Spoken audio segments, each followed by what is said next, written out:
All right. Good morning, afternoon, and evening, ladies and gentlemen, and welcome to season 6, episode 1 of the Chaotic Culture Podcast. The part where chaos rules and black culture is supreme.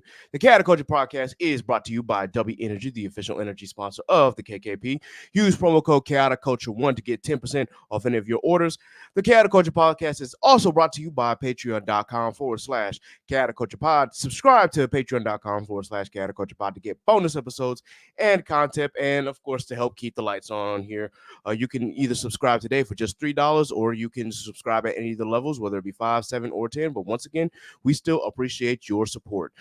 This podcast will deep dive into modern black culture and how millennials and Gen Z can navigate the crazy parts from finances, music, black business highlights, content creators, home ownership, HBCU, sports, anime, wrestling, and so on. If it encompasses black culture, we are going to cover it. Live from the 410, I am the host and the creator of the Chaotic Culture Podcast. This is your boy, Ked the Pro, aka the Calculating Millennial, aka the Encore presentation. Now, can I get an encore? Do you want more? Aka your favorite toxic adjacent king, Ked the Poet, Ked the Closer, all that good shit. 843 is me. Baltimore is the place to be. Always chaotic, never toxic most days. And back again, once again, with your favorite black culture highlights and black culture shenanigans. With me today, starting off the pod, of course, is the instigator himself, Scuba Steve. Please introduce yourself, sir. Yo, what's going on? It is Steve, aka the Instigator, aka Gambit, because I could never be your X-Man, aka Scholar's dad or whatever, aka I pilot. I mean, I cosplay two, two characters with one cosplay. All right, my bad. I messed up on it, but Nah, we got through it. We got through it. right. We don't got to be perfect all the time, but it is what it is. It is what it is. All right. Law is going to be joining us a little later. He is stuck in traffic right now, but of course, when he joins in, he will hop into the conversation. I'll let him introduce himself. With that in mind, y'all, once again, thank you for joining us for a brand new season. Thank y'all for tuning in to the epilogue, well, excuse me, the prologue, because an epilogue would be the end. But thank you for tuning in to the prologue. We definitely appreciate y'all tuning in and hearing us out, between myself and Law, talk about the things that we had going on. And of course, the stuff that happened a couple weeks ago. Now, we've been gone for a couple weeks, so a few things happened in between there. But before we get started, of course, we got to do a mental health check. Steve, how's your mental health been? Mental health is good, man. It's been pretty good. I had a had a little scare, but it wasn't really a big scare. But like just kids being dumb. One of the kids at my daughter's high school made a whole like I'm about to come to the school and shoot it up type thing.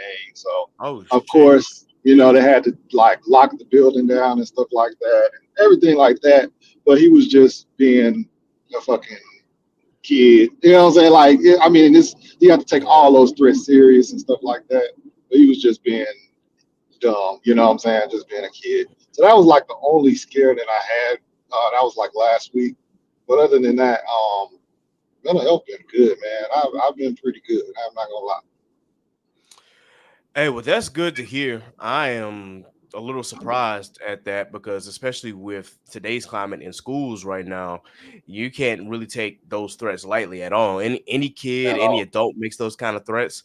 It's like, oh, wait a minute, like alarm bells should be going off immediately. But I know, Yeah. there are times where kids are just being kids. So hopefully, everything was able to calm down. But I'm glad that at the very most, the Skylar is safe and that that this this scare really wasn't a scare, but it was like, yo, y'all really y'all need to cool y'all jets with that. But in His any feeling, case, yeah, in go ahead. reality, his feelings was just hurt.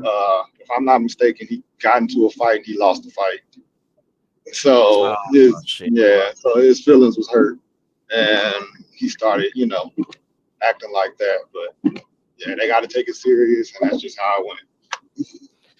Yeah, especially considering that this is Texas and we all know about gun laws in Texas. So I'm just saying, Everybody got like, yeah, everybody got one, which means that they are easily accessible.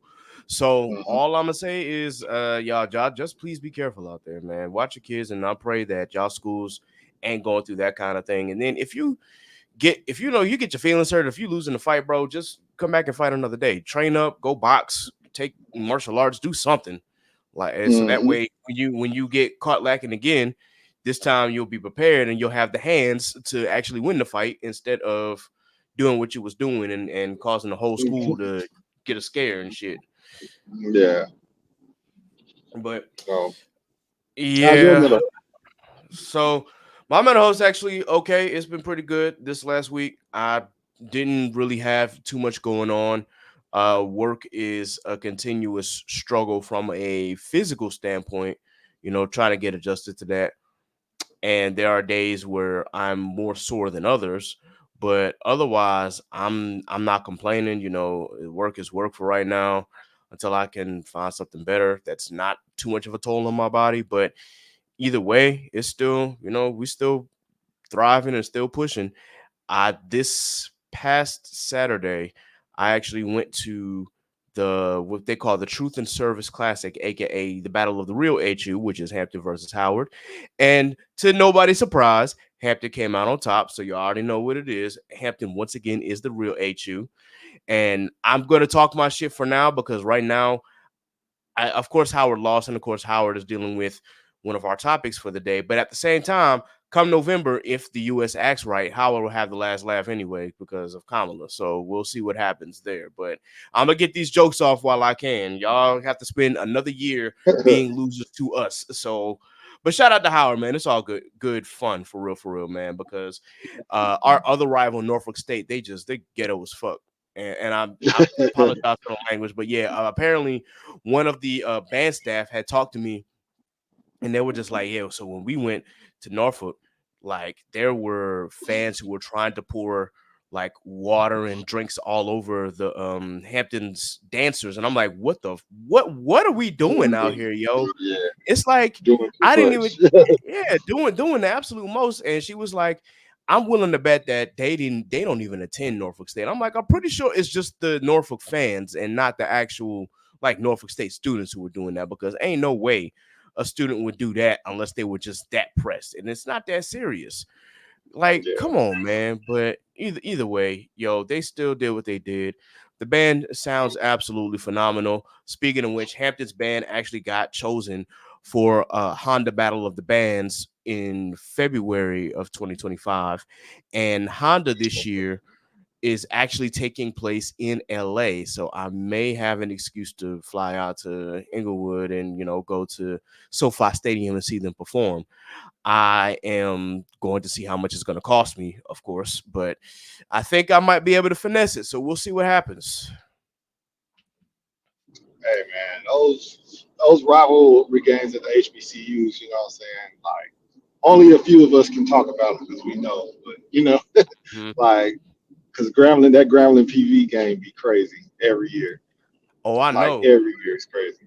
I know. Speaking of the Boombox Classic, actually happened uh, a, about a week ago, and it was for those who don't know, the Boombox Classic is Jackson State versus Southern, and yeah, that the bands there was a whole fifth quarter. For those who don't know who the fifth quarter is, that is the time after the game where the bands go back and forth playing Back and forth. their the band tunes and whatnot.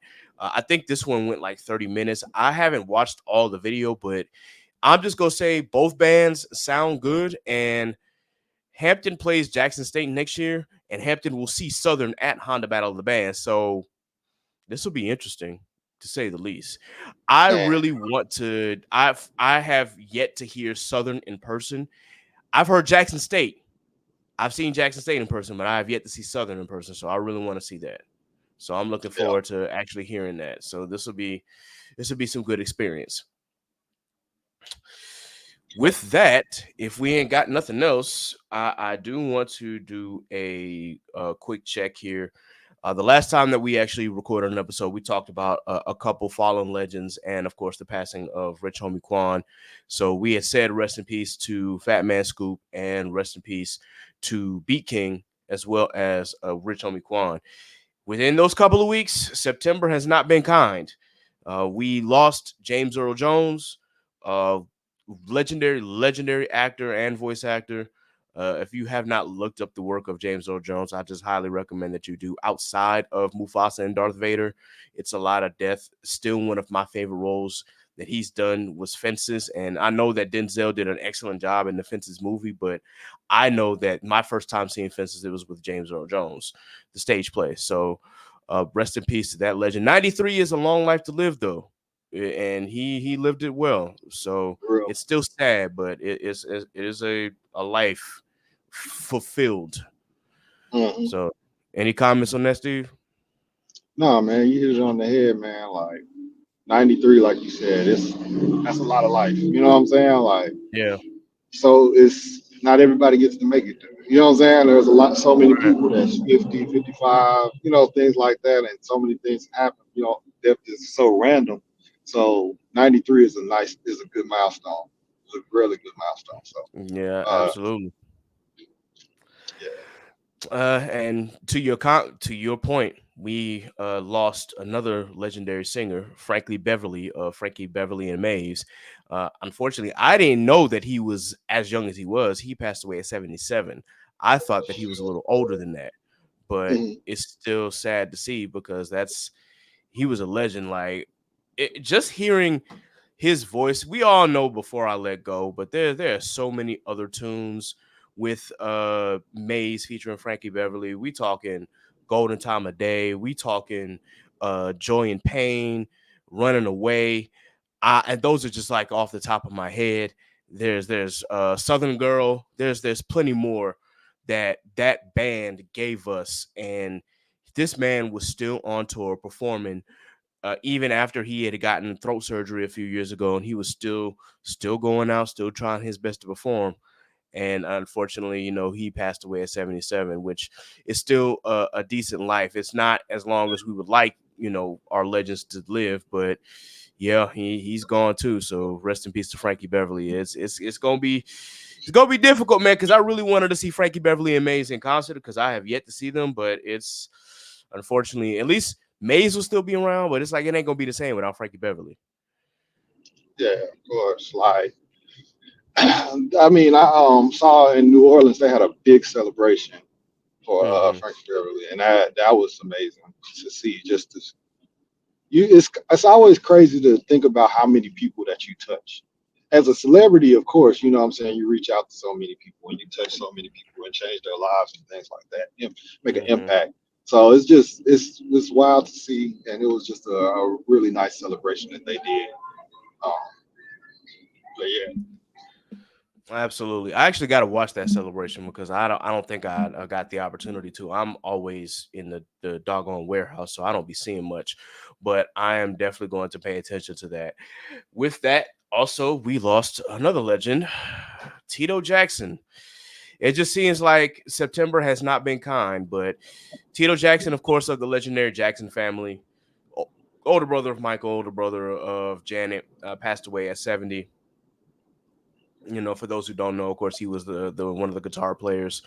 Tito, I know that we made jokes sometimes about Tito Jackson, but we cannot downplay like the importance that he had to the Jackson Five and the Jacksons in general, and just his talent overall. Is really really sad to see. And now Janet has lost another brother. I know right now she is just like going through it. And Janet had some other things that she said off kilter, but that's another topic for another time. But regarding this situation, you definitely just want to continue to keep the Jackson family in, prayers and thoughts because such a legendary family music wise, and they went through so much as kids and whatnot. And now, unfortunately, Tito passed away at 70, which is still, crazy because that puts things into perspective. Like both of my parents are, in their 70s. So I'm just like, wow, okay. It really makes you, realize just how mortal we really are. So definitely rest in peace to yeah, Tito. yeah, man. That's definitely, it's always a shock when you start thinking about, like, man, ages and stuff like that. And you're like, okay, this person, they're starting to go, and or you just put it in perspective with Rich Homie Quan being young as he was, and it's just like you Hmm. just start thinking about your own mortality sometimes, and it can get deep. So um, Yeah, it's absolutely. it's wild because it's like, man, it seems like they're happening back to back, but we have like a lot of older celebrities, you know what I'm saying, that are important to us, and like being honest, you know what I'm saying, that time is gonna start coming, and it seems like it's starting to come in waves. Because Mm-hmm. I mean, like you said, Tito Jackson is 70, Frankie Beverly is 77. I mean, I don't. We know our famous people. I'm not gonna say no names because I don't want to put that out there on them or put that energy on them. But there's a lot of famous people that we all love and everything like that that are in their 70s and stuff like that that we see every day, and we just thinking, what I'm saying, they're very active in Hollywood and stuff like that, but we don't actually put it into our mindset that they are older. You know what I'm saying? Just because we just feel like they're gonna live forever, and it's not necessarily true. So it's always one of those things where you start to think about it, and it's like, man, it's kind of crazy that they're happening back to back to back. Wow. Yeah, man, that's absolutely insane. And just as you said, like a lot of our celebrities are a lot of people that we know are definitely who are celebrities are up there in age now. So it's like it really puts things into perspective. Speaking of which, for those who don't know, there was a little known celebrity, or you may have known them. His name was Philip Daddae Harvey, and he was the one of the guitarists and one of the founding members of Soul to Soul. Now, a couple of weeks ago, I said that I had listened to Club Classics Volume 1 because I was just going through past music, and I'm like, you know what? I'm listening. Let me listen to some Soul to Soul because I think somewhere, some form of fashion, I had heard Back to Life again, and that's one of my favorite songs. So I like, let me just listen to the whole album, and I listened all the way through, and I didn't realize just how connected that was because, of course, Philip Harvey passed away, or Daddae Harvey has passed away. And he passed away honestly on the 10th of September, but people didn't make it public until about a couple of days ago. So I just wanted to say rest in peace to him as well because he's one of the founding members of Soul to Soul. Uh, I what was the confusing part was that some people thought that they had used the picture of Jazzy B, the actual founder of Soul to Soul, and I was like, wait a minute, Jazzy B passed, and find out that that wasn't him.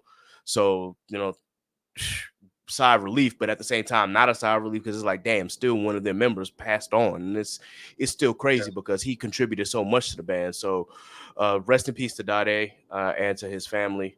Definitely, it's a lot, man. It's just a lot to get through and a lot to think about when you see how many people passed in the Black music community from the middle of August all the way to now. Mm, yeah, and it's like you said, it seems like it's just in waves. It's just coming. It just keep coming. It's like, dang, man, like it's wild to think about. Like it's just keep coming left to right, and it's like get right with your maker, man, and make sure to just live every moment and enjoy every moment because you just never know that it's super random. Super random. We're all on Absolutely. borrowed time. Yeah, you're right, man. You're absolutely right. All right, so we talked about the morbid stuff, y'all. It's time to get into some more topics here. We are starting with, of course, the song that took all the attention away from the VMAs.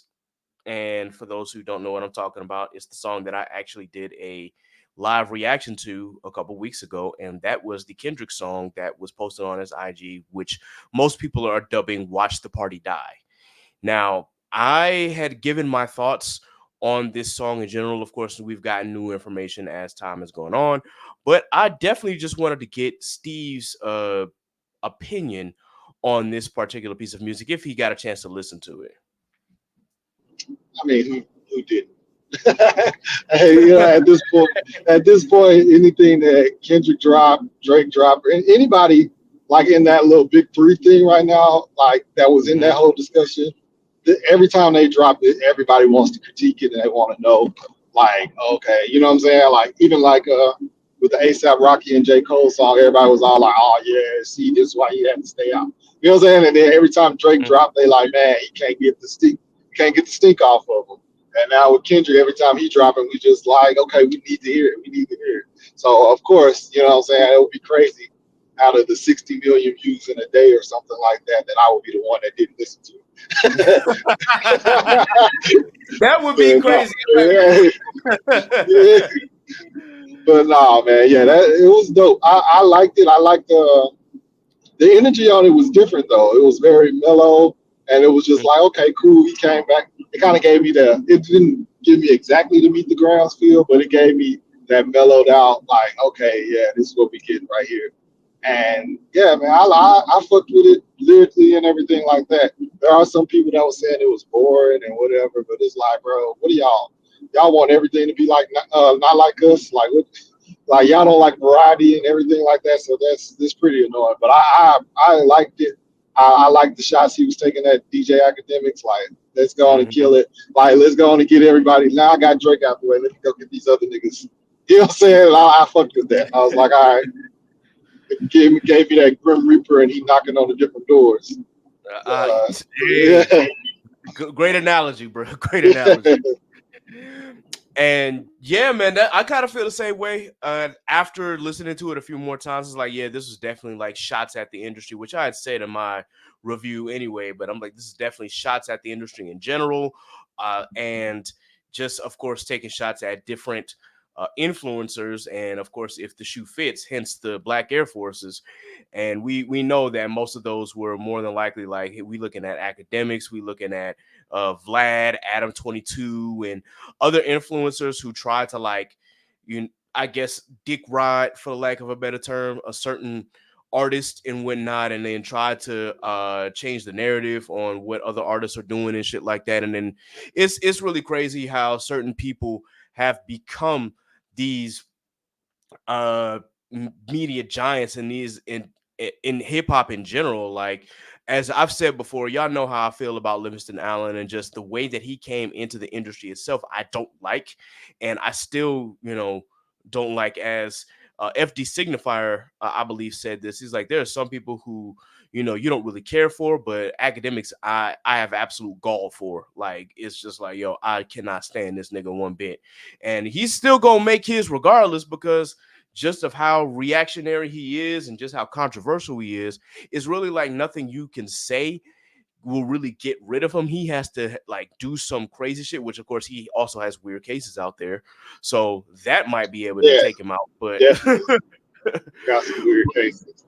yeah, but in general, it's just like, because the gatekeepers of hip hop let these kind of people in to, give us these narratives on in hip hop in general. They've blown up because of that, and unfortunately they're here to stay until something takes them out. And I personally kind of agree with Kendrick on like the state of the industry itself. Like, granted, when it comes to hip hop music in general, yeah, like hip hop was founded as party music. Let's not get this twisted. I've said this before. Hip hop and party music are going to go hand in hand.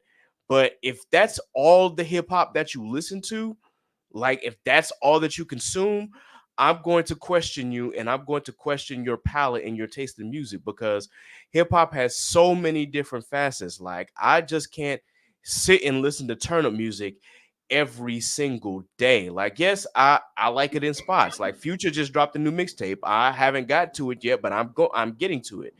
And I want that kind of music every now and again. And when I'm in a party mood, of course I'm going to listen to party music. Like, what are we talking about? But if I want to listen to something that touches my soul, like, I'm not going to sit here and play Drake all the time, or play I'm just going to like throw a newer artist out there. I'm not going to play 21 Savage all the time, or I'm not going to what's one of the like Boss Man D-Lo. I'm not going to play him all the time. Yeah, But yeah, there's a time and place for it. And then there's a time for, I want, actual like meaningful stuff like what Kendrick drops, but that's just like surface level now, which is crazy. Me saying that Kendrick is like surface level deep, because he's really not surface level deep. I'm just saying yeah, that he's the most right now, he's the most famous conscious rapper that we got right now, or the one that's getting the most buzz out of everybody outside of Cole, because there's plenty of them out there. It's just like, that's the first thing that comes to mind. But then there's plenty of artists out there that like really, really like gets you. I could talk all day about Big Crit, and how his music yeah. touches me, especially being from the South. I could go on about Anderson Paak. and just the variety of Yep. music that he makes. And so it's just one of those things where I'm like, I get where Kendrick is coming from, and I wholeheartedly agree. That being said, I don't know if my outlook is as dark as his, Yeah. but at the same time, I get where the sentiment is coming from. And even Charlemagne the God, who I have a hit and miss like relationship with Charlemagne, because it's like, well, Charlemagne's from my hometown, but at the same time, Charlemagne be saying some crazy stuff. But he is just like, man, Yeah. Kendrick, don't you can't. Well, we already know Kendrick already said that he's not our savior, but he's just like, man, don't waste your time in waiting for hip hop to, I guess, revitalize. But at the same time, I don't think that Kendrick is too far off, because I'm seeing a lot of like lyrical artists start to come back and be more prominent, because unfortunately hip hop is forever changing, and it hasn't changed in a good long while. But it's supposed to, like, you're supposed to have like the mix of the party niggas up here, then it's the lyrical, then it's party, and then you have the folks in between, and so on and so forth. But for the longest time it was trap music, and trap music had been dominating the airways for like the last almost 10 years, and that's kind of unheard of in hip hop. It's supposed to usually change every 4 or 5, but 10 was like, whoa, wait a minute. And that's just because of how the industry capitalized on, how big hip hop was and how popular trap music was at the time and still is. But now that it's dying down a little bit, because 2023, unfortunately, even though it was the 50th anniversary, it was probably one of the worst years as far as new releases in hip hop. And even with some of the newer people out there, they're not hitting like the numbers that we see, because no one has gotten to that level that we expect. But then Kendrick, of course, when he drops, the whole world blows up.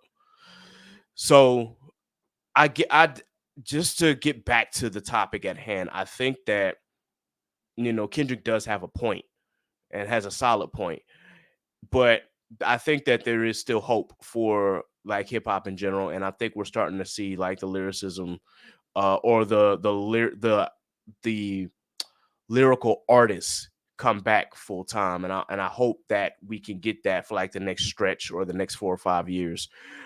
Speaking of, I did want to ask Steve, did he hear Lecrae and Dee-1's response, since those were the two artists that Kendrick had named? No, I actually didn't listen to those songs yet. I only caught the Kendrick one, but I actually didn't listen to the Lecrae joint. I saw he had the white forces and everything, but I hadn't listened to that one. Oh, well, you know what? It's actually a good time that we can actually go ahead and pull it up. Yeah, let's So do this that. will give us we'll give it an opportunity to pull up both and see what Lecrae had to say. Now, for those who don't know who Lecrae is, once again, as I know, Lecrae is a Christian artist or a Christian rapper, but he's one of like the most lyrical Christian rappers like you'll ever hear in your life. Like, dude got Ever. bars, yeah, meaningful bars. And I know that some of y'all, it may or may not be Christian. I'm still Christian, so of course I love Lecrae, but there's a lot of like Christian rappers out there who they're not they don't really like actually get to you the way that Lecrae got to me the first time I heard him. So let I me go like ahead and Andy Mineo is cool. yeah, Yeah, him as well. And there was one more that I was thinking of. D1, I guess technically is also a Christian artist as well, because he talks about God a lot in his music. There was somebody else that I had in mind, but I can't remember their name, but I'll get back to it. Let's go ahead and we are going to share the screen, and we'll go ahead and take a listen. Oops, let's go back.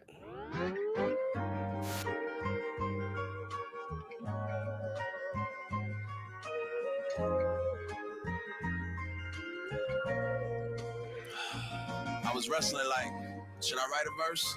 The culture got enough clout chasing vultures out here, trying to prove they worth. They need attention.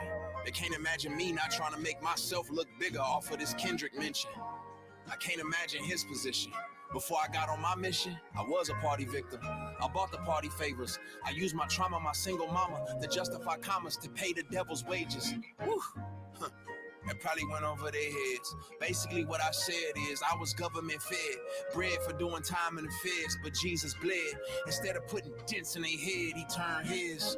My cup runneth over with nonsense. They hearts grow colder, they love to do evil, they burn their conscience.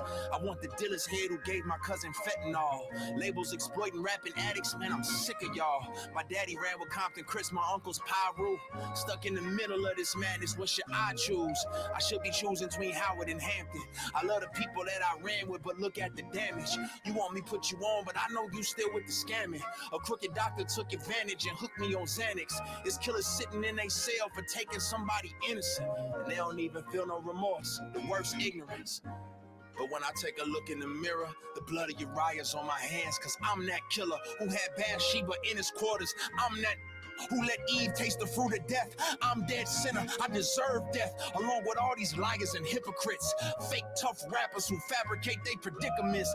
Fake deep guru pushing voodoo on the people, telling folks that my God ain't real. That's real evil. I wonder what Lecrae would do. Hopefully seek the hand of God and tell him that he's incapable. But truthfully, I'm nobody to judge. My good deeds are like some period blood stains on a dirty rug. All I can offer them is Jesus' love. I know it sounds foolish to many, like, really? That's all you got for us? Yeah.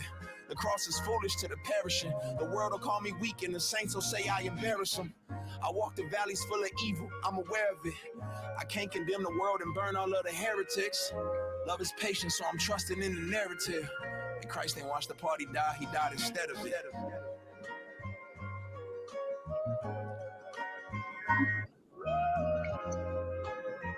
Baby rapping, man. Yeah, bro. Yeah. Lecrae be rapping. Yeah. Like, yeah, bro. Yeah. So how did you feel? I fucked with it. That's messed up. I liked it. I like how he initially came out the gate too and said he debated on if he was even going to write a verse because he said all these people that's clout chasing off of the Kendrick stuff, and it was a lot of people that did, man. It was a lot of people that started doing that, bro. So I like that, but it was definitely more genuine. It felt genuine, like, okay, I'm just gonna rap about my journey and my journey of, you know what I'm saying, living with an uncle that's a Crip and another uncle that's a Piru, and which direction I'm supposed to take. Me saying that you're supposed to go to Hampton or Howard, it's kind of crazy. We just was talking about that. But yeah, man, I liked it. I liked it. My thoughts on it is that the first time I heard it, I thought it was beautiful, and it's like, dang, yo, like Lecrae is really like giving us his journey, and I get where he was coming from with the last line, like, Jesus died instead of like that, instead of the party itself. But I think that, I mean, we got two conflicting ideals on, what truly is like the party, because we know that Kendrick just wants the industry itself to, to crash and burn. But that doesn't mean, and I think in Lecrae's response is like, that doesn't mean we have to crash and burn because someone already, put his life on the line for us. So I definitely get that comparison. Now, D-1 had a response, and let's listen. I want to be empathetic, my heart like D-1, but I will. Rock T go crazy.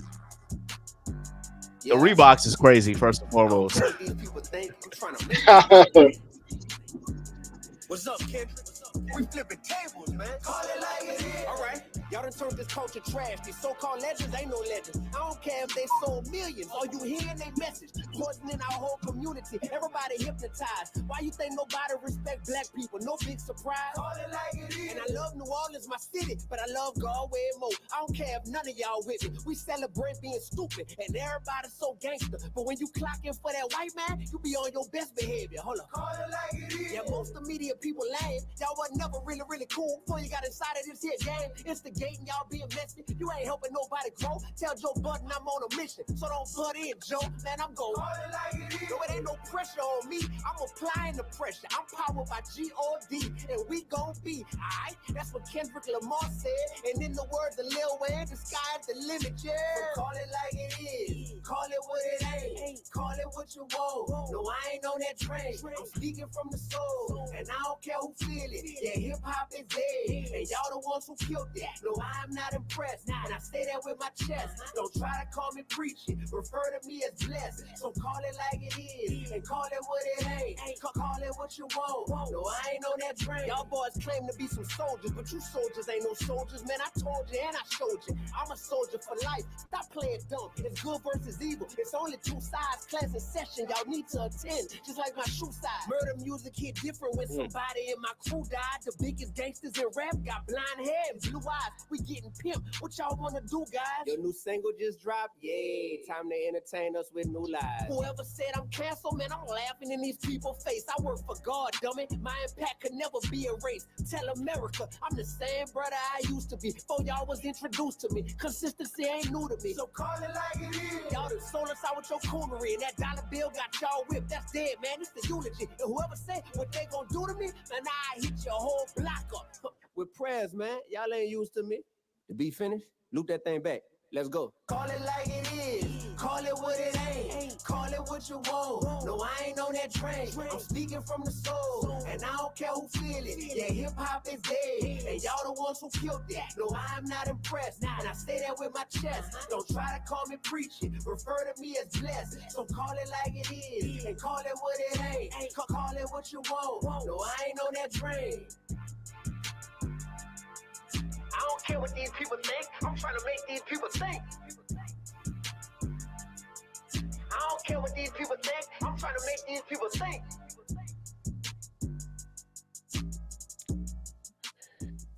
All right, and that was D1's response.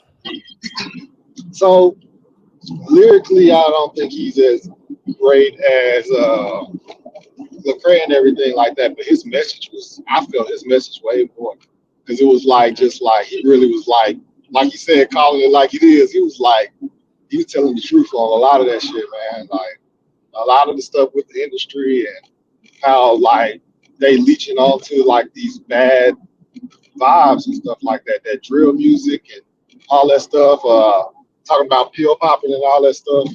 And that's what the kids listen to, so they think it's cool. And then they growing up and that's all they into. So I really like that. I actually like, you know what I'm saying? Like I said, I don't think lyrically he was Lecrae, but like his message, I feel his message way more. His impact is different.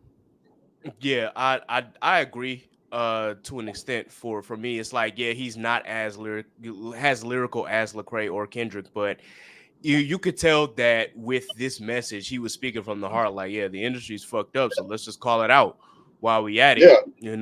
and not in those words, because again, he always puts God first and try to keep it clean.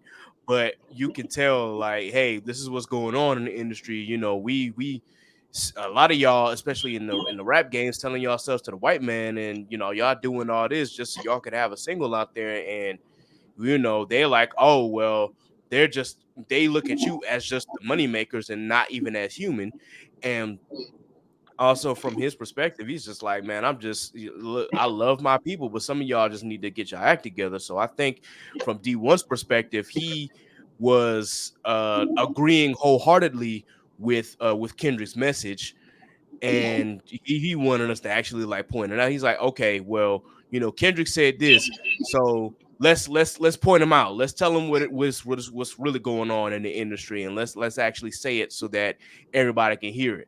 So I definitely do like the approach by D1, and shout out to D1 and Lecrae for those responses, because yeah, it really just adds a lot of depth to Kendrick's narrative. And I always say that anytime that Kendrick drops something, it's gonna stop the world. And we saw what it did. Like, this man got more views than the VMAs did on Instagram. Like, he had 3 million views for that video, and Yeah. the VMAs only had 2 million watching the entire time. I Yeah. wonder. That makes me wonder. Kendrick, was that on purpose? Like, was that strategic? I mean, Yeah. granted, it was 9 and on 9/11 on top of that, so it just it makes you think, and it makes you wonder. But that's all that I have. Any other closing thoughts on this? No, I mean, let the party die. It's like, you know what I'm saying? It was one of those things. And I think that the timing of it was really, really crazy because of the next segment we finna talk about. It's like he was calling out the weird shit, and then right away, but they was on this man doorsteps. They was on. Well, bruh, bruh. Before we get to the next act, y'all, I just wanted to ask, of course, was there anything new that you've been watching, reading, listening, anything new that you wanted to, let the people know so that way they might be able to tap in? Um, no. As far as like watching, I watch the one thing Preacher. They just added it on Netflix. It's the same creator from The Boys, but he released this TV show a few Mm, years before he released The Boys. So okay. far it's been pretty interesting. It's crazy. It's just as crazy as The Boys, um, Hmm. basically. But yeah, I want to watch on Hulu How Not to Die Alone. I want to watch that, but I haven't started that yet. But that's on the list. Um, as far as like listening, I haven't been listening to any music. I've been listening to like audiobooks and stuff like that. Um, Okay. I've listened to Ace of Spades, which is a book about two black kids going to an all-white school and how the white kids were trying to, be racist and get them put out the school type thing. So it was a pretty Mm, interesting read. Um, but yeah, man, it's just been audiobook, and I listened to Monster by Walter D. Myers. Walter D. Myers is my favorite author. Um, and yeah, so I listened to Monster. I finally found it on the Libby app, and I was like, oh shoot, I'm gonna go ahead and download this because I've been wanting to read it for a while. I never had the time, but right now audiobooks have been my bag. Um, and I listened to Charlemagne the God. Now that you mentioned it, I listened to his book as well, Black Privilege. Black Privilege is a pretty good read. okay. Cool, cool, cool, man. As far as music, again, I haven't gotten to the I haven't gotten the chance to listen to Future's new tape, so I will listen to mixtape Pluto throughout the week, and I will check back in and let y'all know what my thoughts on that particular mixtape are. But yeah, that's next on my queue. I will say that I am definitely going to see K Tronado when he comes to Columbia, Maryland at the beginning of October. He comes on October 6th, and I was able to get a ticket. Now it's in the a pavilion, so it's like, of course, you got the general standing area, the seating area, and you've got the lawn. I didn't want to sit on the lawn, so I was able to find like one of the last tickets in the seating area. I'm gonna be in the back, but at least I'm gonna be sitting. So that's what's yep. So that's what I'm gonna be doing here soon. So I will let y'all know how that concert turns out. If it's anything like it, I've experienced K Tronada before when he came for something in the water. So this is an opportunity to experience him again, just by himself. And listen to his music, and I also have to check and see if Anderson Paak is coming along this way as well, because I believe he has some concert dates as well. I gotta look into that, but yep. As far as anything new, nothing on my end as well. So we'll go ahead and we will get to Act Two, which, goodness gracious, as you said, like it's the timing of Kendrick dropping that song couldn't have been more perfect because, yep, the diddler has been caught, ladies and gentlemen. So. Bro. Caught, caught, and then they seized 1,000 bottles of baby oil. 1,000 bottles of baby oil on the wall is absolutely insane. Oh, Was the most it was. that was the most disappointing thing because it was like, nigga, you supposed to be a businessman. I thought you would have an endorsement deal with baby oil. At this point, like some take that baby oil or some shit like that. Take that baby oil is insane. Yeah, despite the jokes that we about to throw out, we do know that this is serious This is because, serious. like, Yeah, I'm yeah, gonna make yeah, the jokes. Jokes are gonna be yeah, made. jokes is gonna be made, but it's like not at the expense of any of Sean's victims. Once again, we do, we understand, but at Sean's expense, we gonna make these jokes. Like Diddy about to get Oh all these jokes. Y'all, yeah, I pray that y'all find the piece that y'all need. But yeah, Diddy, we about to crack on him. So with that in mind, y'all, if y'all have not heard this story yet, I'm just gonna read what are the Oh shoot. allegations that Diddy is going through. So here's an article through The Independent. Sean Diddy Combs, a rapper and music mogul created with helping launching the careers of some of the biggest stars in recent years, was arrested by federal agents in New York on Monday after facing months of civil lawsuits accusing him of sex trafficking, sex abuse, and rape. In an indictment unsealed on Tuesday morning, federal prosecutors allege Combs and his associates threatened, abused, and coerced women and others around him to fulfill his sexual desires, which allegedly includes forcing victims into engaging in recorded sexual activity, which he referred to as freak offs. A lawyer for the hip hop artist called Combs an innocent man with nothing to hide. We are disappointed with the decision to pursue what we believe is an unjust prosecution of Mr. Combs by the U.S. Attorney's Office. His attorney, Mark Agnifilio, told, I think that's how you say it, Agnifilo, I guess that's it. It's told The Independent via email. Combs, formerly known as Puff Daddy, P. Diddy, and a host of other names, has undergone a myriad of reinventions since the start of his career, but has since entered a new and unwelcome era.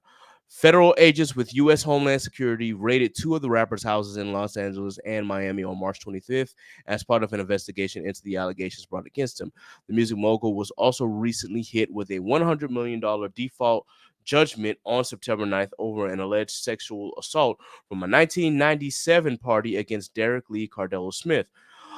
Lenawi County Circuit Court judge granted the award to Cardello Smith, an inmate who filed the lawsuit against Combs, accusing him of drugging and sexually assaulting him at a party 30 years ago. Combs, 54, has strongly denied all of the allegations against him. His attorney has branded the lawsuits and their accusations as money grabs, baseless, or sickening. On May 17th, surveillance footage captured at a hotel in Los Angeles on March 16th showed Diddy chasing his then-girlfriend Cassie Ventura down the hallway before attacking her by the elevators. He then attempts to drag her back to his hotel room. The following day, he shared an apology via Instagram, saying his behavior was inexcusable and that he took full responsibility for the actions in the video. The slew of allegations and lawsuits against Combs date as far back as the 1990s when he founded his own record label, Bad Boy Records. So, if this is including all this stuff through 1990, and then if it involves Bad Boy itself, this is a RICO. And Oh yeah, it's a Rico yeah, drop. it's definitely a RICO. So, yikes.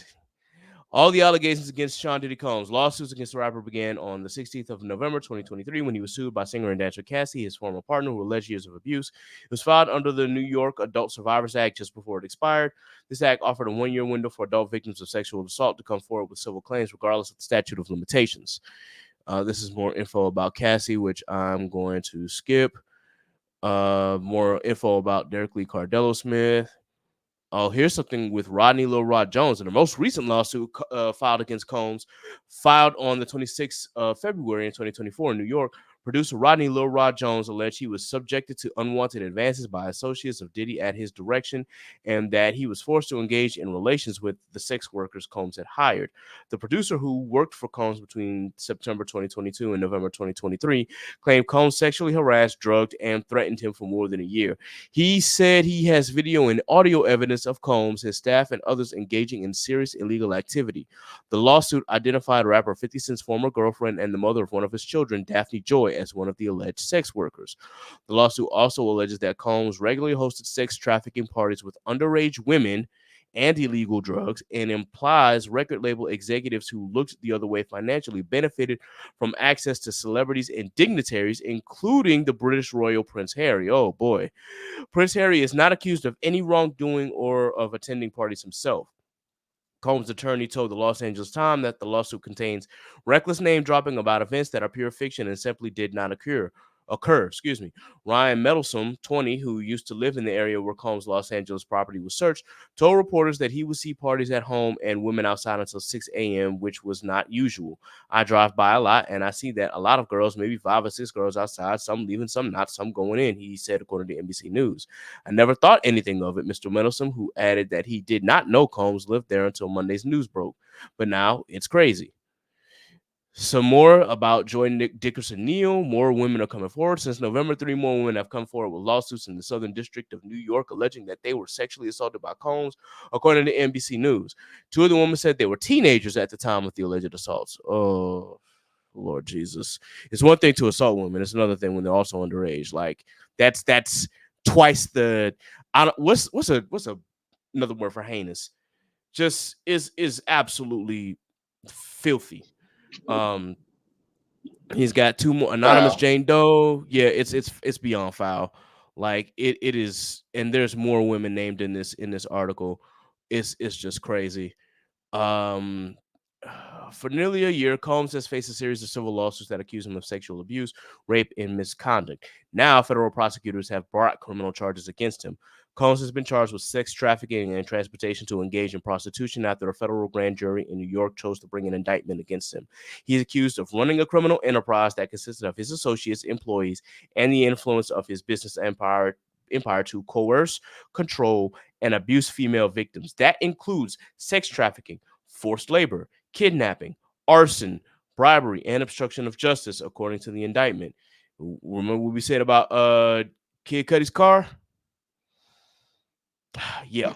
In an Yep. indictment unsealed on Tuesday morning, the federal prosecutors allege Combs and his associates threatened, abused, and coerced women and others, around him to fulfill his sexual desires. Ugh.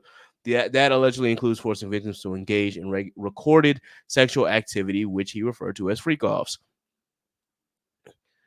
So I think that is the pretty much the end because that's just a repeat of the beginning of the article itself. But yeah, we knew that. Yeah. Mm, and speaking of which, our boy Law has joined us, so I'm gonna go ahead and add him to the stage. Yo, what's good, Law? Yo, yo, yo. It's good to be back. Hey, sorry for my tardiness. Hey, listen. One thing I've learned is to be prompt when leaving the beach. Cause Yo, I'm telling you, bro. Like I didn't think that many people was at the beach until it was time to go. You feel me? oh yeah, I feel that, Um, bro. I'm not in the point where I got a car, so like waiting on drivers and all this other stuff, it really will put you behind when it comes down to leaving on a time schedule. But nevertheless, I'm here. It's your boy Law. Tapping in from the 850. You feel me?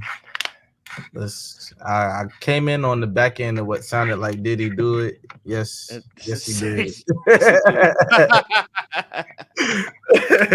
Yes, Ye- yes, and fuck he yeah, did. And yeah. I don't know. It just comes down to another point of me being saddened by now having to go through playlists and take out songs that like I bop to. You feel me? Like it's a zero tolerance policy over here. Like Bro. I get your fame and your accolades and whatever, but when it comes down to it, you feel me? I got a mom and sisters, nieces, Mm-hmm. and the last thing I could ever want is for them to ever be subjected to any type of and I'm laughing because like no, I'm actually upset about it. You know what I'm saying? Like Very. um yeah, nah, when it comes down to our women, our people, the people who give life, you feel me? We gotta Mm-hmm. protect them at all costs. And just you feel me, this is my little 5 minute dump mental headspace. I'm good, everything is great, life is grand.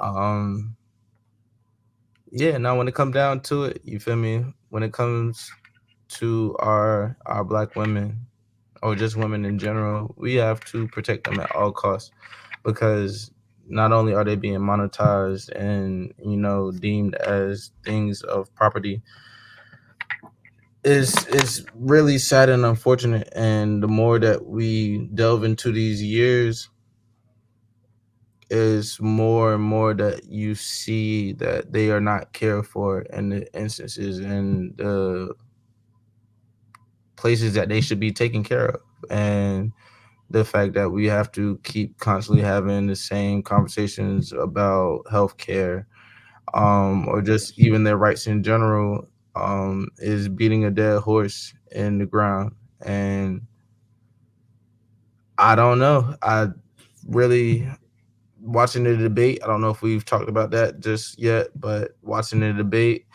and just hearing the narratives from that and doing my own research, I'm honestly scared about where this country is going as a nation and a geopolitical figure. But I can't talk too much about that. But Yeah, considering your position, bro, I get it.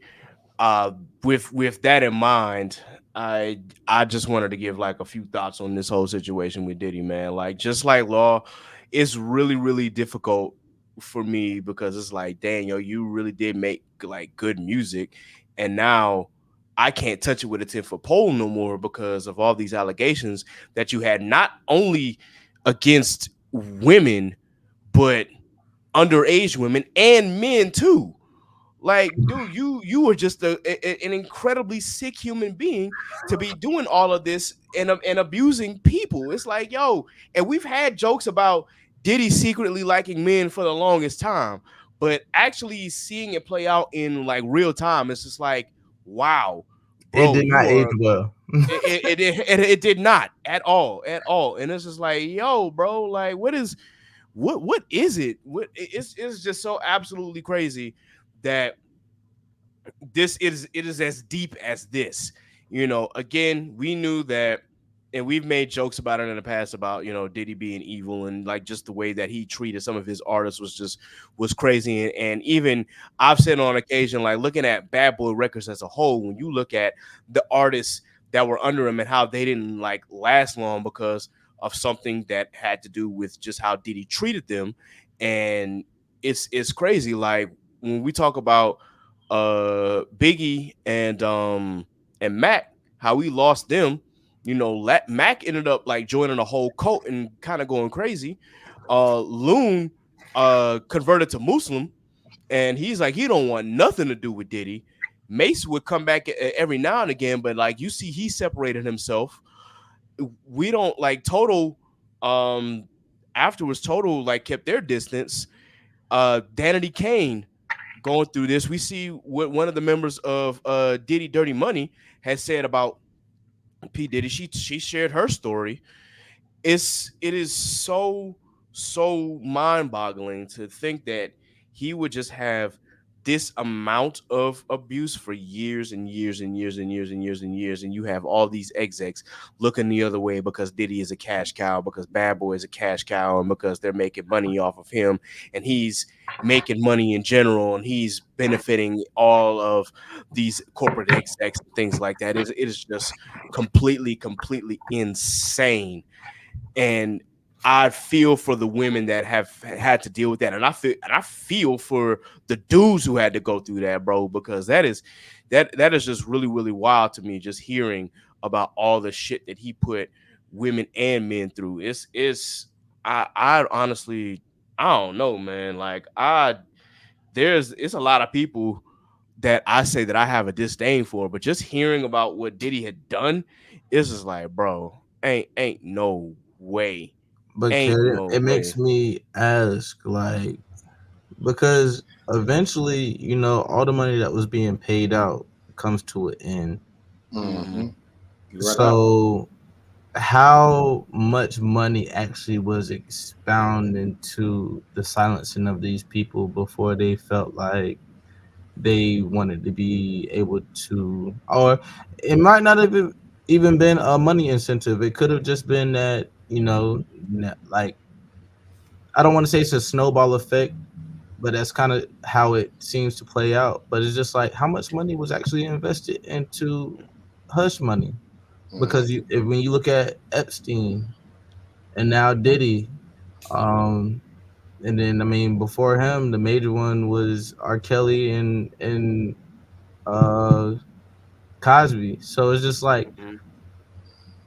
how much money is enough money to keep you quiet, and for how long? And I mean, it's more of a It's a good rhetorical question. question more than it Mm-hmm. is an actual pointed question, but it Mm-hmm. just makes you think, like, these are people who have been suffering for years, idly sitting by, or not idly sitting by, but standing by, just seeing everything play out. And I mean, you have your folks who were doing it for cash grabs, and then you have people who are actually victimized. And I don't know, it's one of those. It's a thinking point, because it's honestly just it's sad. That's the main point. It's sad that we have Yeah. people who idolize becoming famous to go in industries and music, and This is what you get. yeah, Well, yeah. I I want to be I see. want to be famous as an actress, or as a rapper, or as a poet, or as a writer, and they don't tell you that there might be a situation where you get put in one of these rooms with somebody who's evil. Mm-hmm. In my I do kind of have a response, and it may be not so much of a money thing, but it may also be a fear thing. I think that because Diddy was so powerful and because he had all these connections, not only just with people in the industry, but also people in entertainment, people in politics and whatnot. It's one of those things where people were afraid to say anything about Diddy, and they were just like they didn't want to push that button because they were like, well, what could happen to me? We see what happened with Diddy and the alleged story of him blowing up Kid Cudi's car, or him threatening to throw one of those rappers, I think it was Wale, throwing him off the balcony. Mm-hmm. And it's like, dude, like, yo, what is this? It's really one of those things where I think fear kind of played into it, because they were like, okay, he can offer this money, that's fine, and I can stay quiet, but I know that if I say something, he may also like actually ruin my life for real. And I don't want to go through that. Like, it really took the courage of Cassie to finally say, you know what, enough is enough. I have to say something. And when the moment that she did, and granted, there were other allegations against Diddy, but nobody took him serious. But the moment that happened, then everybody was like, they had the courage to say something now, because they were like, okay, she said something. Now it's my turn. And then they were like, okay, if these other people are saying something, now it's our turn. And so I think it was really just more along the lines of, I'm afraid of what Diddy could possibly do to me and my family, and I don't want to cause any problems. So I'm just going to, take this money and shut up.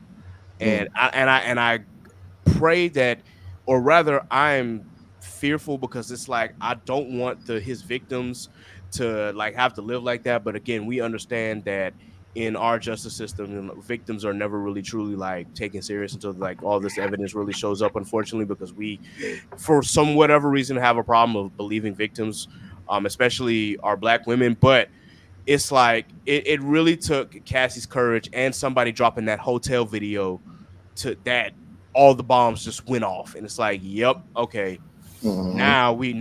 now we have something. So in retrospect, it's I really, when I think about it, I don't want our victims to be like, I don't want to do this because of what, I don't want them to live in fear of what may happen, when they've been victimized. But unfortunately, it plays into that. When you've been traumatized, and when you've been attacked, and when you've been coerced into doing things that you don't want to do, and then you see just how powerful the person who is making you do this stuff really is, it really just makes you fearful, and like, do I really want to go through this or not, or do I really want to say anything, because I'm afraid of what the repercussions and the retaliations are going to be. So ultimately, though, things happened, and Cassie stepped forward. Then everybody else started stepping forward.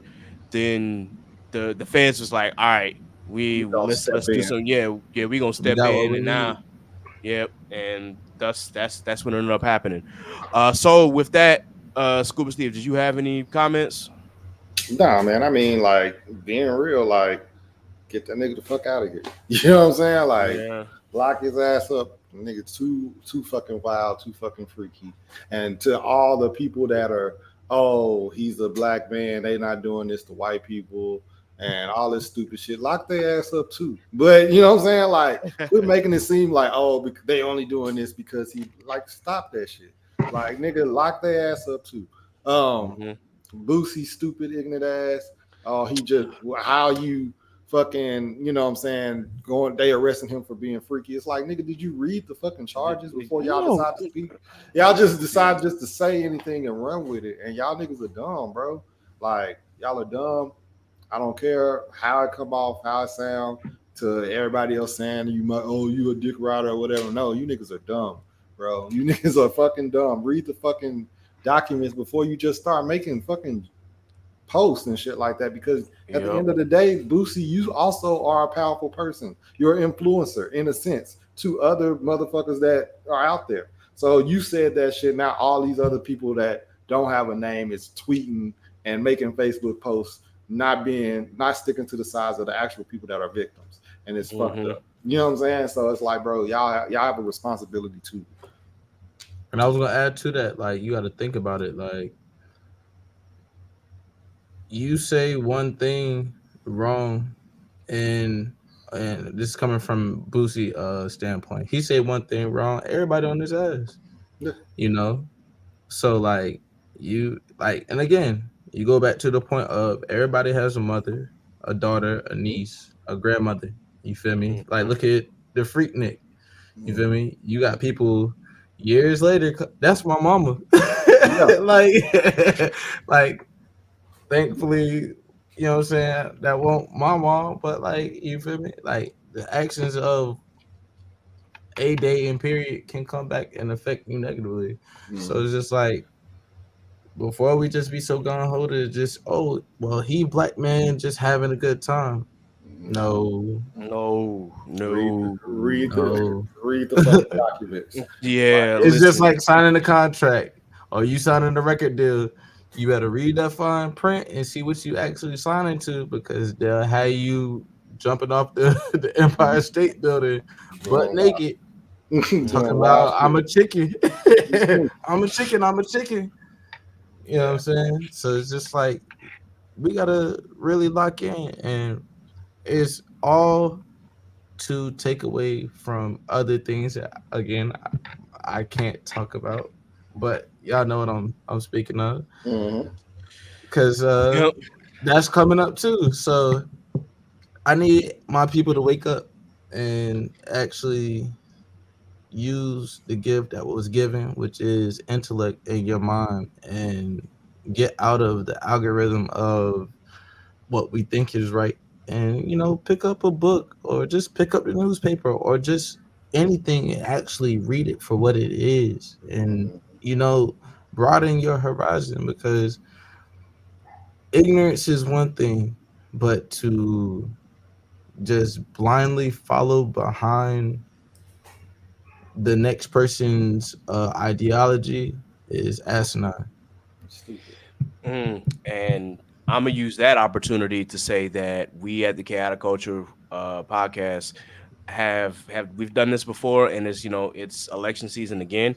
We started in election season, and it's around that time, so we just encourage everybody to go out and vote, especially like black folk. I'm not gonna tell you who to vote for.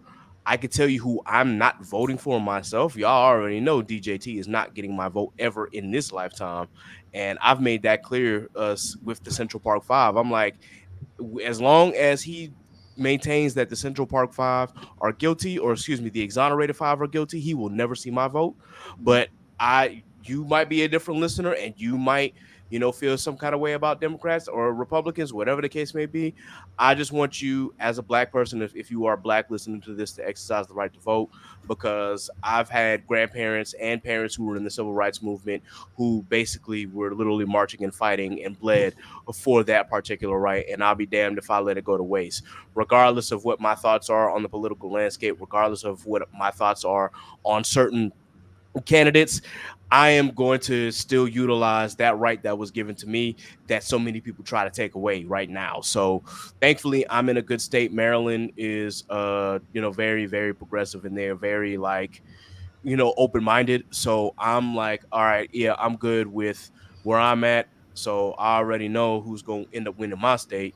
Not to say that I'm still going to vote for her, obviously, but still, I just wanted to throw that out there that, again, I'm not, endorsing a particular candidate, but I can tell you, I truly am not voting for the other side, especially with all the shit that was going on. And as Law had pointed to, I watched that debate and I just watched a thorough dismantling that DJT really needed. Somebody needed to go in and absolutely embarrass him, and that's what happened. So I'm gonna just leave it at that. But with that in mind, also I just wanted to say that there were a couple of, as we get ready to end this conversation, because I know we had turned away from like Diddy and whatnot, but I just wanted to leave some closing thoughts on Diddy and then my final thoughts on a couple of crash outs that happened. I just want to say that when it comes to our black women or our women in general, just continue to protect them. As we said, we all got moms, we all got sisters, we all got grandmothers, we got nieces, and in Diddy's case, we got brothers and nephews too, because he clearly like traumatized a lot of men. So in this My case, like apologies. we I all. didn't mean to just, what I'm saying? I didn't mean to not cover the whole basis, but Oh, what I'm no, no, no, saying? no. I get you. I had to throw that in there because it's like, yo, there's some dudes out there who was like, nah, Diddy did this, and this, and we like, yo, it wasn't just women, unfortunately, who were victim. It was mainly women, but some men caught it too. So we just have to, just be mindful that if you are a survivor of sexual assault at any point in time, again, this is a safe space. We want to let you know that we are here for you, whether you are a friend or family. Like we believe you, we are here for you, and we want you to know that we are here to provide a space for you, and then that there are some ways and means that if you need assistance, it can be provided for you. I will have to actually put them into the link when we upload this episode for our sexual assault survivors. Like if there are any who need additional help, I will post that link as well, because there are a few that I can subscribe you to. So just please bear that in mind. Again, once again, y'all, we appreciate y'all just tuning in and listening to us, and just know that once again we have your back, and we take that very, very seriously. And I know that some people out there were especially triggered with what Diddy has done. And so, yeah, like Steve said, get him the fuck out of here at this point, boy. Bro needs to be locked up for a long, long time. And yeah, man, we already know when you get hit with a RICO, that shit is serious, and Yeah. that usually means that the government already has the evidence that it needs. Yeah. So And just be with that, mindful of the motherfuckers that's still supporting. Just be right. mindful of that. I ain't got no comments. If you still support Diddy at this point, yeah, I mean, have a like, good life. like I'm saying, like with Boosie and stuff like be mindful. Oh yeah, Yeah, for people like that, that showing up around him and stuff like that, I would be feeling some type of way. bro, and I'm glad you brought that up again, because that really made me want to just say this real quick, man. I never thought I would say this, but fuck Boosie, bro. Like that mindset. I cannot believe that. I loved this nigga when I was in high school. Granted, I didn't know like what some of his thoughts were. I just thought like dude was just a real nigga going through some real shit. But now hearing his thoughts about that, oh, Diddy was he was just trying to have a good time. My nigga, read the fucking case. Read the unsealed affidavit. Like literally, like the charges were unsealed. You can read it all. Like this is not just about a dude having a good time, bro. Like this is Well, I about say kid yeah. school, like it's a video, a clip out here. He was explaining how his bathroom is set up at his house. And he was talking about how he had the shower set up so that, what I'm saying, he could be showering and have women come in from either side. And, what I'm saying, they do their thing. And then he was just like, he got his bed set up level and he compared his shower to one of the lockups he was in. I don't know if y'all know what I'm talking about or if y'all seen the video, but yeah, he was basically just explaining how his shower was set up like he was in jail, and then he had his bed level to the bathroom so that he's in while the girls are in the tub, he can be on his bed pleasuring himself to watching the women. I'm like, yo, this is crazy to That's some like freaky hear shit. like people actually like. I mean, like okay, I get it, sensory, cool, but like some things need to be left for your own understanding, or like those that are within your encounters. Like you don't have to put that out for public game for people to see. And that video came up like a couple days ago, and I didn't get a chance to send it to y'all because I was just like I was perturbed by just a little bit because it's like some things I want only myself to know. Yeah. Or like you know what I'm Yeah. saying, the people that are interacting with me to know. I don't need all 7.5 billion, 8 billion people on the earth to know how I have my house set up. You feel me? Like Mhm. I can only imagine, the people who are diehard like Crash Out fans who, oh, he was here at 7:55 and he's known it. Like, you know what I'm saying? Look at Dolph, he in his city doing what he do, and just on the right day, people found the time to come and try to take his life. Mhm. Mm-hmm. I couldn't imagine, man. Me So either, bro. I say all that to say, like, just everybody be mindful in how you move. Like, not everything is public game. You don't have to go to Facebook about all your problems and sorrows. Mhm.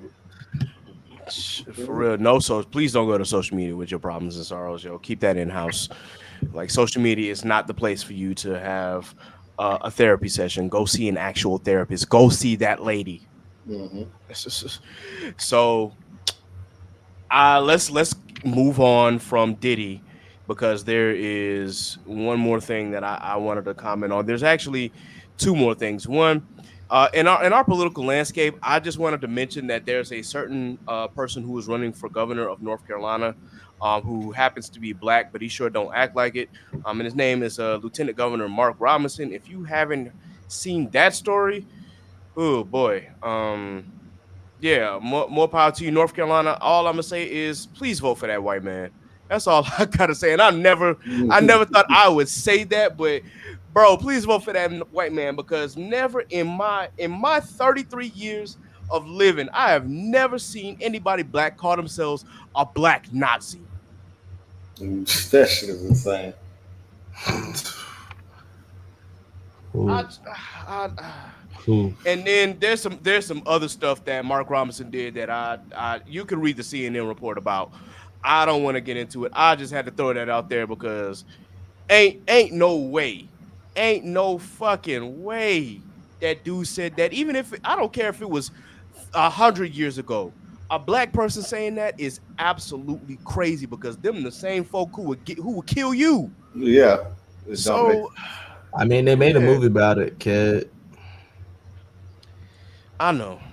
I'm just They made a movie about it, and I mean, I guess it did numbers, but at this point, I'm convinced. Just like the album, there's nothing new under the sun. yeah, Like, clearly. Who boy? well, Yeah. since we bringing things to light on something, I do want to talk about a guy named Marcellus Williams. He Yes, is yes, on please talk about that. he's on death row and he is supposed to be executed now at this point in 2 or 3 days. Um, the issue is that they have evidence and they've proven that he's innocent now, Mm-hmm. and the mayor just won't pardon him. And it's like, what are y'all doing? They got evidence, they got proof, and everything like that. So everybody's been signing a petition. If you can hear this before this happens, man, like try to get this dude. This is crazy that this dude is an innocent black man, and they don't even care. They just gonna execute him anyway. how long has he been I don't incarcerated? know. I don't know how long he's been incarcerated.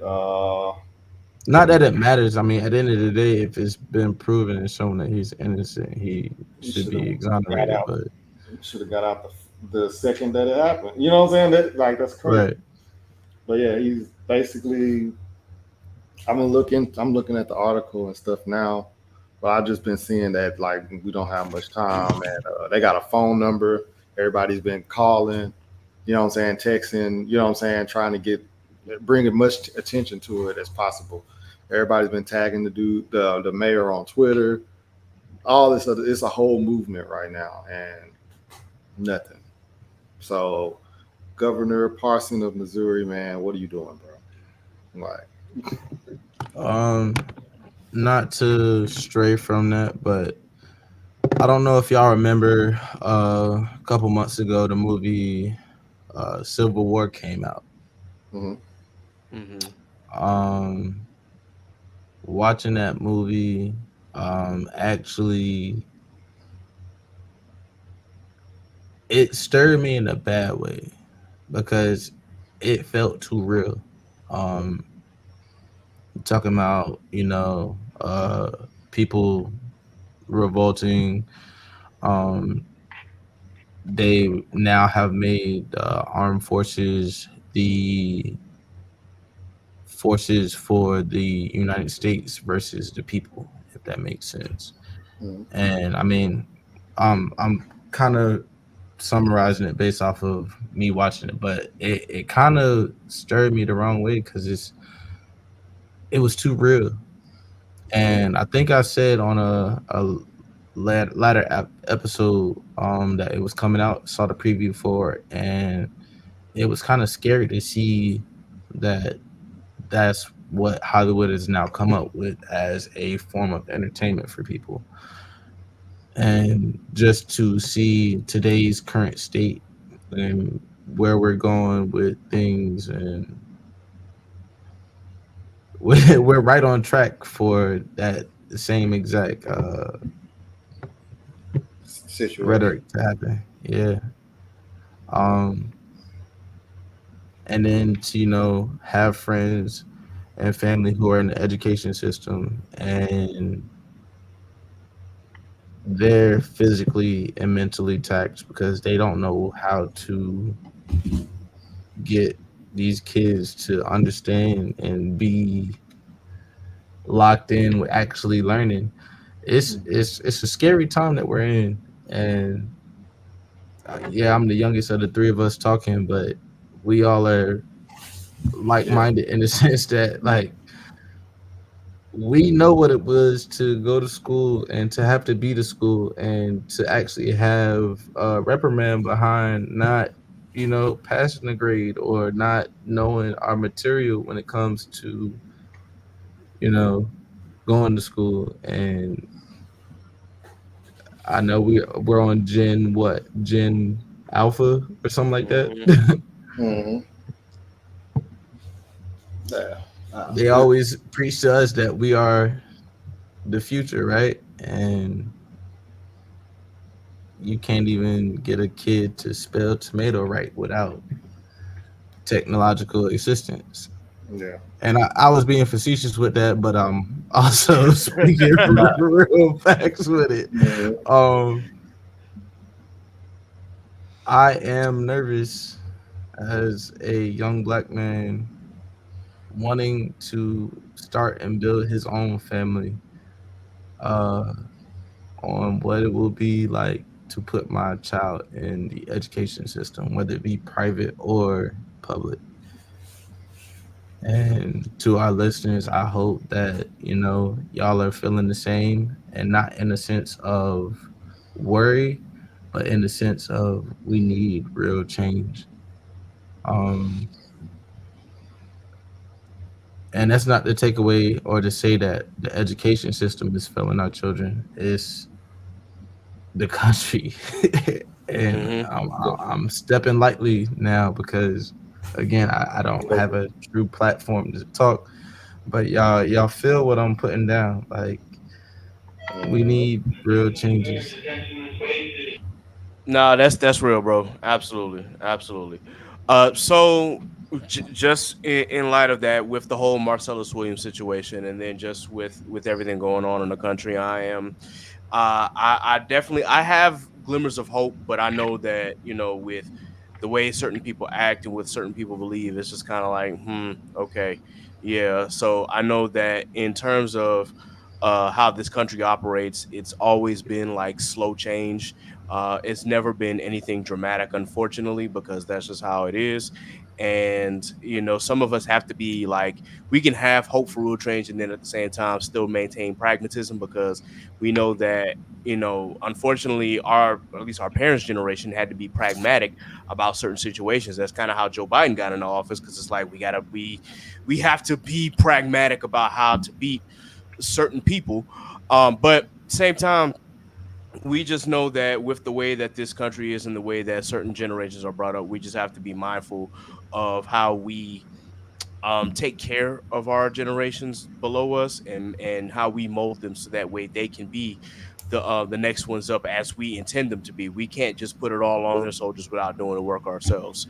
So Right. let's continue to like pave the way forward for Gen Alpha, and even for some who are in Gen Z who are coming of age, and let's make sure that we do our part to get them on the right path to making this a better society. Because yeah, the way some of these things are going right now, you're just like, man, people just being greedy, selfish, evil, all of that good shit.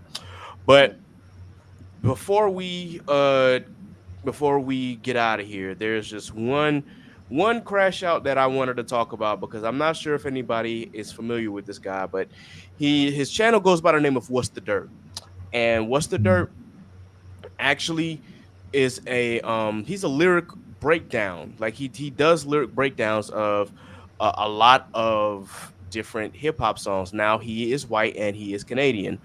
But what really like got him going for real is the breakdown of the songs between Kendrick and Drake. Now, if you hadn't seen his lyrical breakdown of 616 in LA, it was actually like very thoughtful. There were some things I thought he was reaching on, but it was very thoughtful, and it made me think like, you know what? I'm looking at this song a little differently now, and I had to give him some credit, because I think that he does do some really good research. However, excuse me, he decided that Family Matters needed a near 3 hour video of a lyrical breakdown. And I'm like, Family Matters ain't that deep for 3 hours. Like, and I get what he was trying to do, because he was trying to do like the Buried Alive freestyle that Drake did that was not released on, platforms or anything. He just like did it on his Instagram, and I think YouTube has like a clip of it, but it wasn't released for the public or for public streaming. And he also wanted to like break down the video. Now, not everything on there is like a reach. I didn't listen. I'm gonna be frank. I didn't listen to the video, because I'm like, I ain't doing 3 hours. I'm sorry. That's not for no damn Family Matters. That has aged terribly on top of that. But there was a few things that really like had me laughing, because I heard a couple of clips. One where he says that in his mind, Drake used the word nigga 37 times to prove just how black he is, because he's been black for 37 years, and that's how old Drake is. And it's like, boy, if that ain't the craziest reach I've ever heard in my life, yo, what the no. That's like saying for every Corona I drink, I'm that closer to being Hispanic. Like, yo, what are we doing? At that point, I'm dual citizenship. Yeah, it is crazy. Yeah, like no, bro. You telling me there's a black racist white Ku Klux Klan member right now? Like, because I know he done said nigga a few times. I'm saying, bro, but like just because someone uses that term does not necessarily mean that I mean it's let me get my words straight. Just because Drake had said it that many times does not mean that he was trying to prove a point that he's been black all his life. That is not what that was going for. Drake just used the word nigga 37 times because Drake was being Drake. So he was doing it because he said we don't want to hear nigga no more. Yeah, pretty much it. Yeah, that's really what it was. He was trolling. Like yeah. And but that's kind of what I'm, not to cut you off. that's what I've actually come to realize, like, um how Drake is to his naysayers. Those who tell Drake he can't do something, he's gonna troll them to the umpteenth max if possible. Like he's gonna take it there and make it square. And that's no funny pun intended. Like Mm-hmm. that's like if you go back and you listen to all of his beefs, that's literally uh What he does. who Drake is as Right. an artist. And I mean, cool, you know what I'm saying? Different strokes for different folks, but like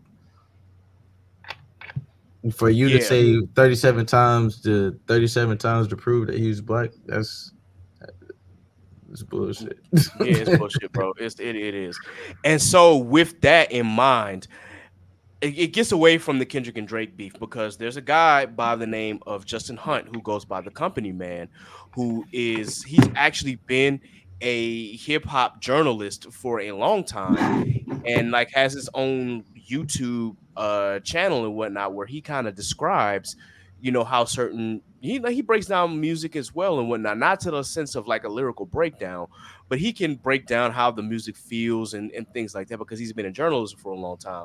But in his point, he was saying that just because someone uses the word nigga does not is not indicative of who they are, and it's not like a monolithic idea that proves that you're black. Because Justin Hunt said, like in his first 20 years of living, his household didn't even allow the N word to be said. Mm-hmm. So he never used it until he got much later and older in life.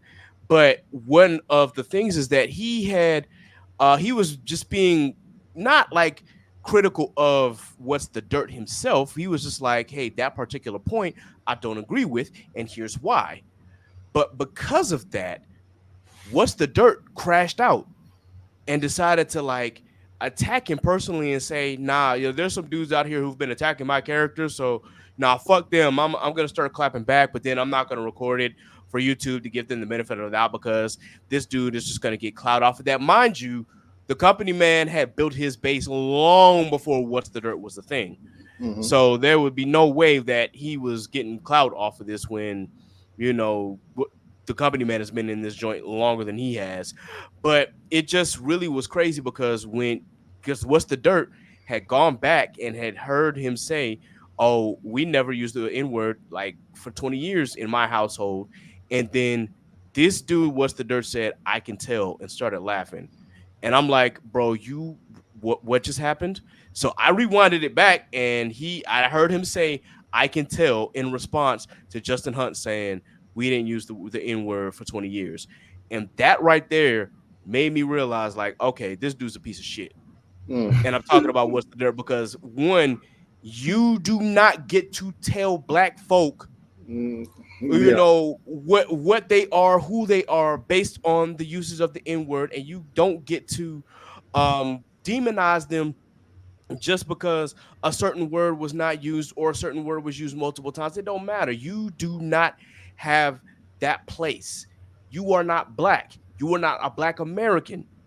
You do lyrical breakdowns. And in some of your videos, you had even said that you were just a a guest in this culture. Like you were not born and bred within this culture. So for you to go and say that, oh, I could tell that you hadn't used the N-word throughout your childhood and whatnot. Like, who are you? Why, like, what in the absolute fuck, excuse my language, gave you this idea that you can say that to a black person? In no shape or form should anybody who is not in general, it shouldn't be anybody, but and especially a Caucasian Canadian telling somebody, oh, I can tell when you don't use the N-word in your house. Like, no, you don't get to judge people based off that. You don't get to judge black people based off that. The N-word wasn't allowed in my house either.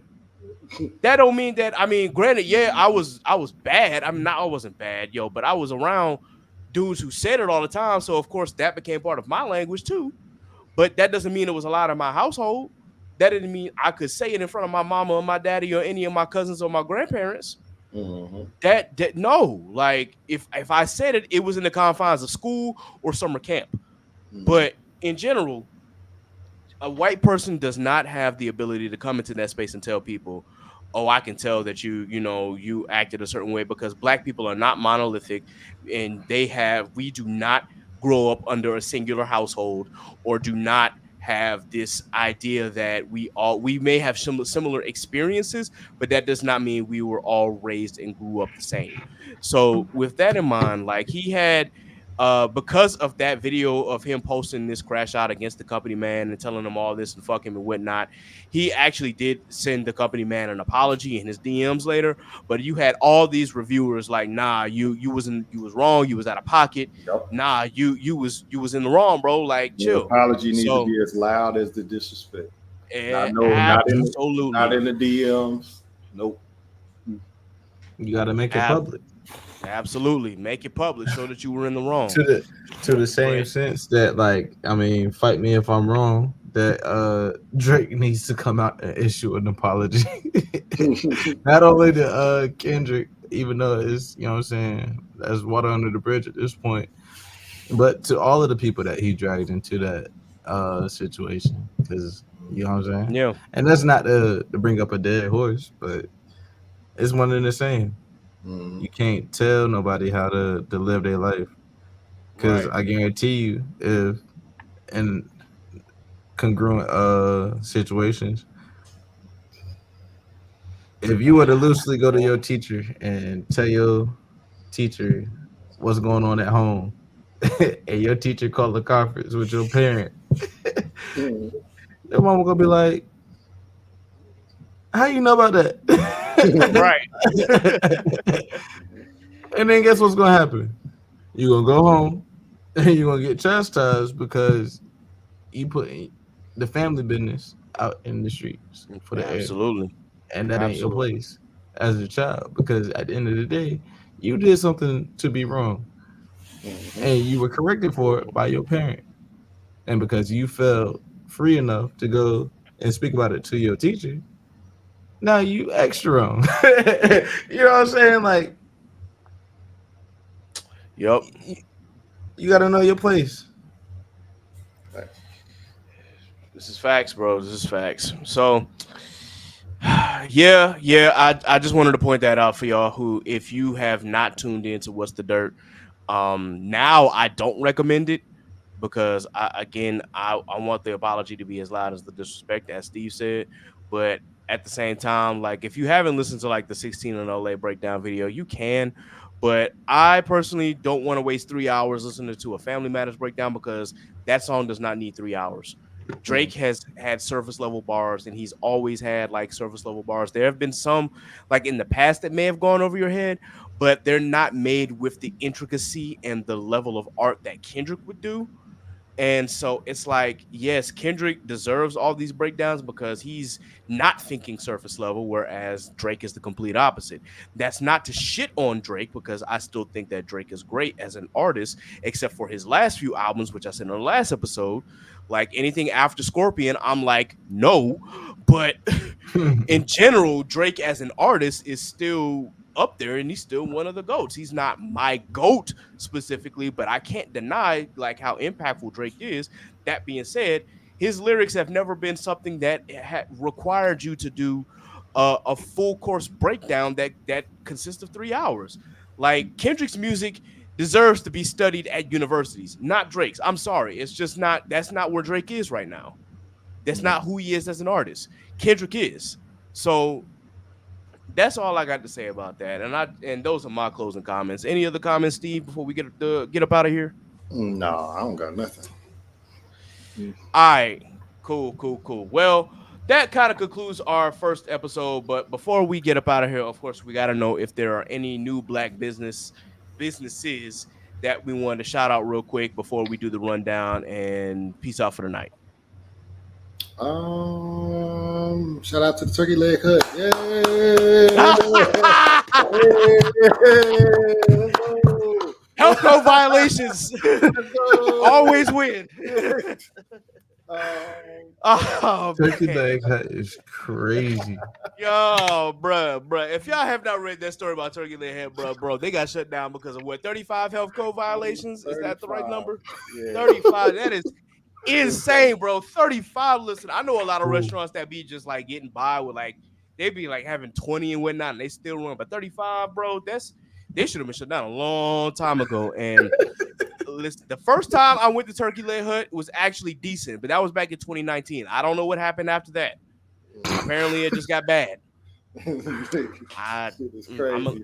For the viewers and the listeners, where can you find the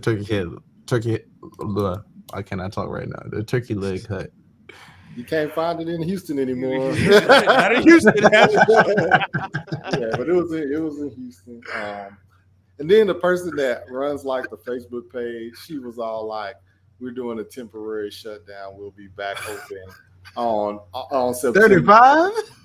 She said September 26th. I was like, "Lady, closed for renovations." Yeah, are you crazy? Like, there's no way. Hey, that's like Ked. That's like looking up the original culture. Closed indefinitely. Yes, indefinitely. But you know, Bro. they just opened up a new one over in Portsmouth. Their culture. Oh, word? Yeah. Oh, Lord Jesus. Okay. And it's in P-Town on top of that? Oh.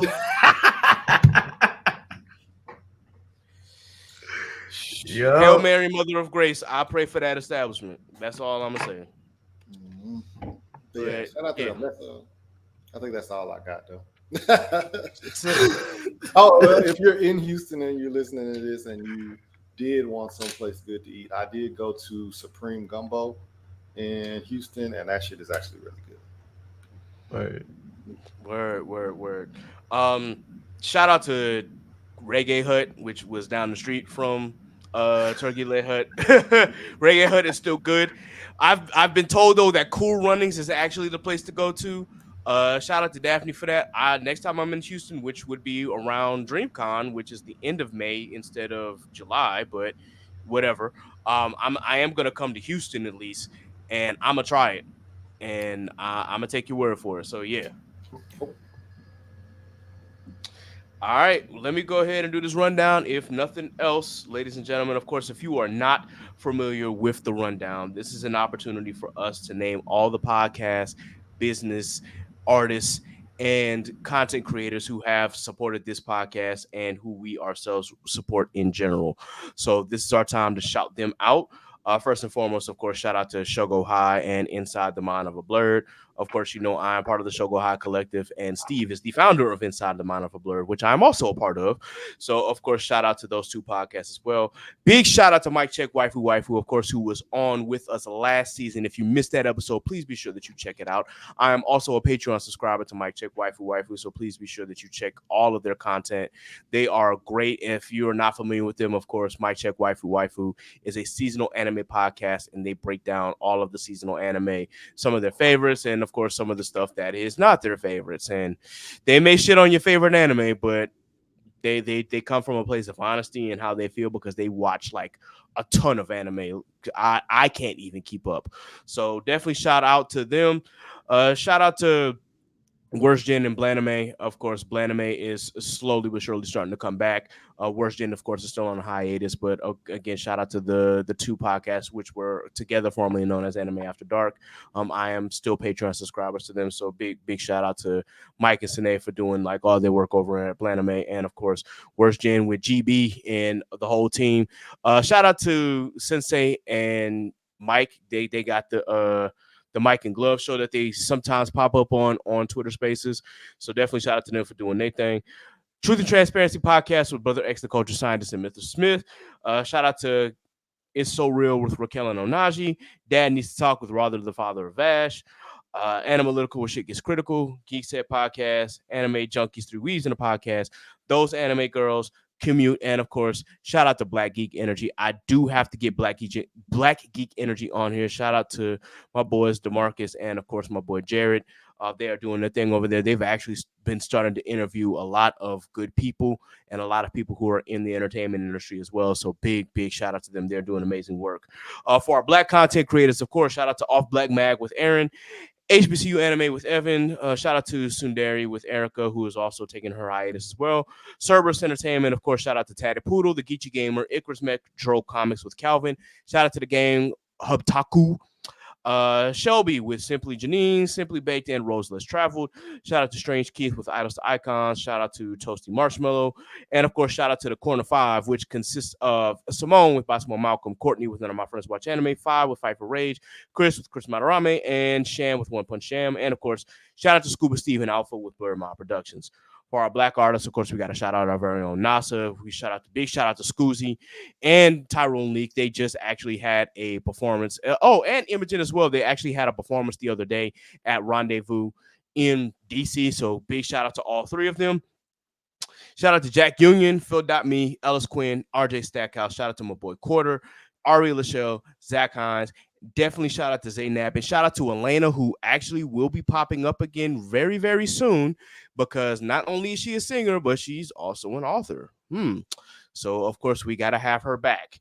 And for our black businesses, Already Paid by Dre, Fresh Nurse, Righteous Minds by Timo, KS's Brand by Christina, Cream Cosmetics by Naima, Mind Over Money by Tremaine, Studio Maha with Pat and Yin, Concept Moon, She Designs 2 with Aaron, Black Magic Class Lit Wands with Low and T, H4 Creative with Zenobia, Real Estate Stone by Meredith, Soul by Bell by Mariah, Blur My Studios again, Good Vibes Only with NASA, Coasters Bar and Grill, and of course, Scrappy Sentiment with our very own Sappy.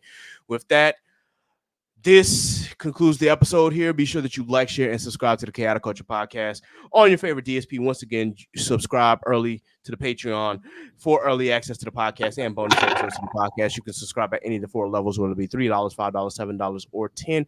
Once again, patreon.com/Chaotic Culture Pod. You can follow us on Facebook at the Chaotic Culture Podcast page. You can also follow us on IG at Chaotic Culture Pod, as well as on Threads at Chaotic Culture Pod. And of course, you can follow us on X/Twitter at Chaotic Culture 1. You can follow me, Ked the Pro, that's K33 the Pro, on all social media. You can follow Law at L.JR_96 on IG and Law96_ on X/Twitter. You can follow Scuba Steve at Scuba Steve 1428 on all social media. You can follow Miss Nasa and I'm Nakasa on all social media. You can follow Jay at Jaylee Trey at all social media. And you can follow Sappy at Scraps14 on all social media. And this has been another edition of the Chaotic Culture Podcast. So until next time, folks, remember, embrace the culture, chaos rules, be blessed, be safe, God is love, and we are out of here. Deuces. One.